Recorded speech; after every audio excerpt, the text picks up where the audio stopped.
La piccola familia, ça veut dire la petite famille. Et c'était un peu l'idée de départ en 2006 quand on a constitué ce groupe de travail. Parce que d'abord, c'est un groupe de travail avant d'être une compagnie, avant d'être une structure qui produit des spectacles. Et depuis 2006, il y a 3 spectacles que la compagnie a proposés. Marivaux avec Harlequin poli par l'amour, ce qui a été notre première création. Ensuite, il y a eu Toa de Sacha Guitry. Et puis, pour clore ces premiers cycles, on a travaillé sur un texte de Marc Ravenhill qui s'appelle Piscine pas d'eau.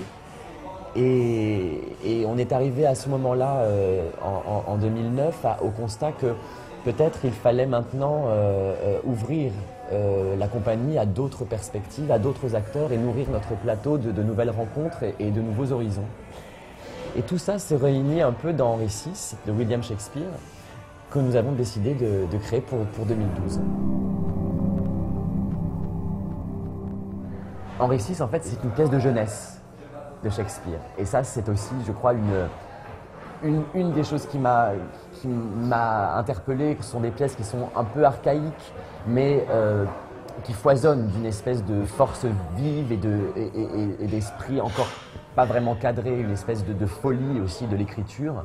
Il faut être fou quand même pour raconter l'histoire de ce roi sur plus de 50 ans d'histoire.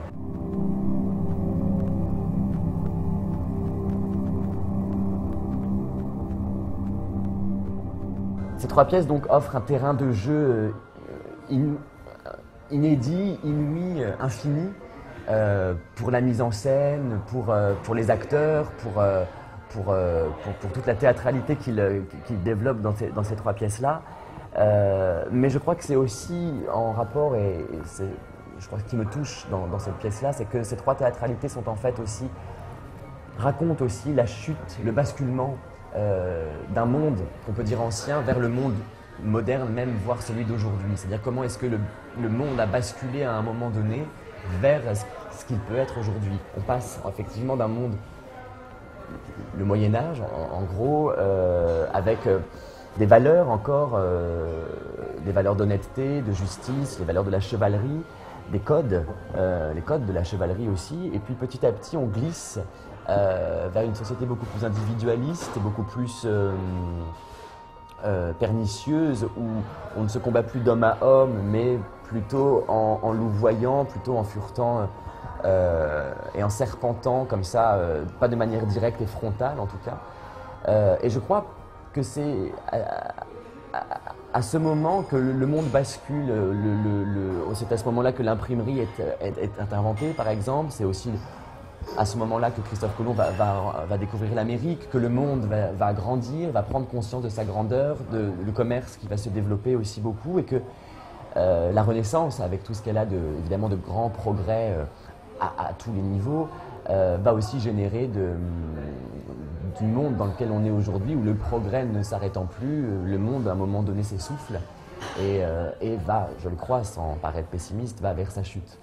Et peut-être que la chute vers laquelle on va et que l'on perçoit, peut-être qu'elle démarre au moment où Henri VI accède au trône, puisque c'est un roi qui n'est pas fait pour être roi, qui n'a pas la stature, qui n'a même pas la volonté de l'être, qui l'est par hérédité, et qui, par son impuissance, va laisser finalement le monde basculer dans sa chute.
La première partie d'Henri VI, c'est la partie la moins sophistiquée de Shakespeare.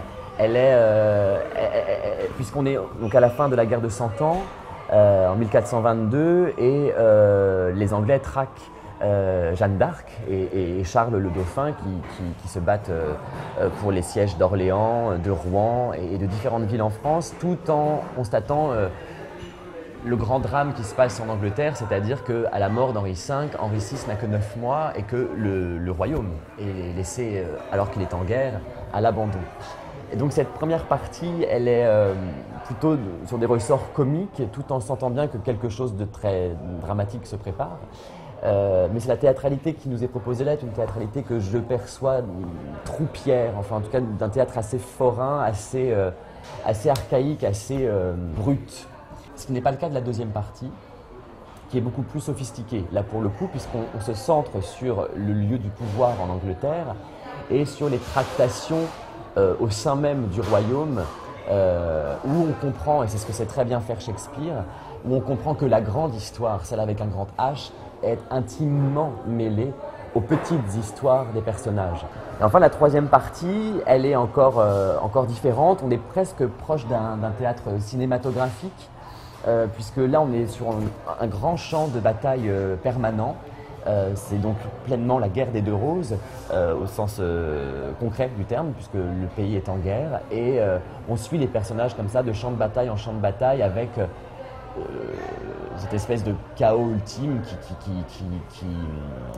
qui se prépare, surtout avec l'avènement du futur Richard III, qui sera l'assassin d'Henri VI. Monter Henri VI aujourd'hui, poser Henri VI sur la table, c'est aussi poser, se rendre compte en tout cas de comment est-ce qu'on pense, comment est-ce qu'on produit le théâtre, l'art, la culture aujourd'hui. Cette pièce est dite immontable, mais elle a été montée, pas qu'un peu, elle a rencontré un grand succès à l'époque de Shakespeare, des témoignages sont là pour le dire, et puis au XXe siècle, il y a eu des tentatives qui ont été faites, mais petit à petit, on sait que cette pièce-là n'a pas réussi à être montée dans toute son intégralité, donc c'est évidemment aussi un peu un défi.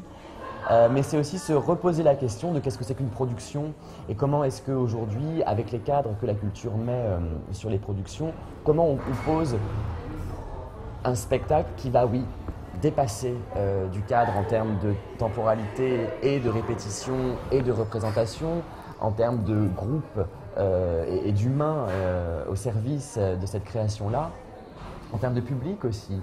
Et on se rend compte avec les différentes étapes qu'on a pu faire que il y a un public pour Henri VI, mais voilà, comment est-ce qu'on sort de ce format un peu cadré d'1 h 30 environ, comment est-ce qu'on peut inventer d'autres façons de faire du théâtre, de le penser, de le construire et de le présenter. Ça, c'est un chantier que je trouve passionnant, là où j'en suis de mon parcours de metteur en scène et d'acteur et de directeur de compagnie. Voilà, comment travailler en intelligence pour pouvoir faire qu'Henri VI puisse être monté en 2012.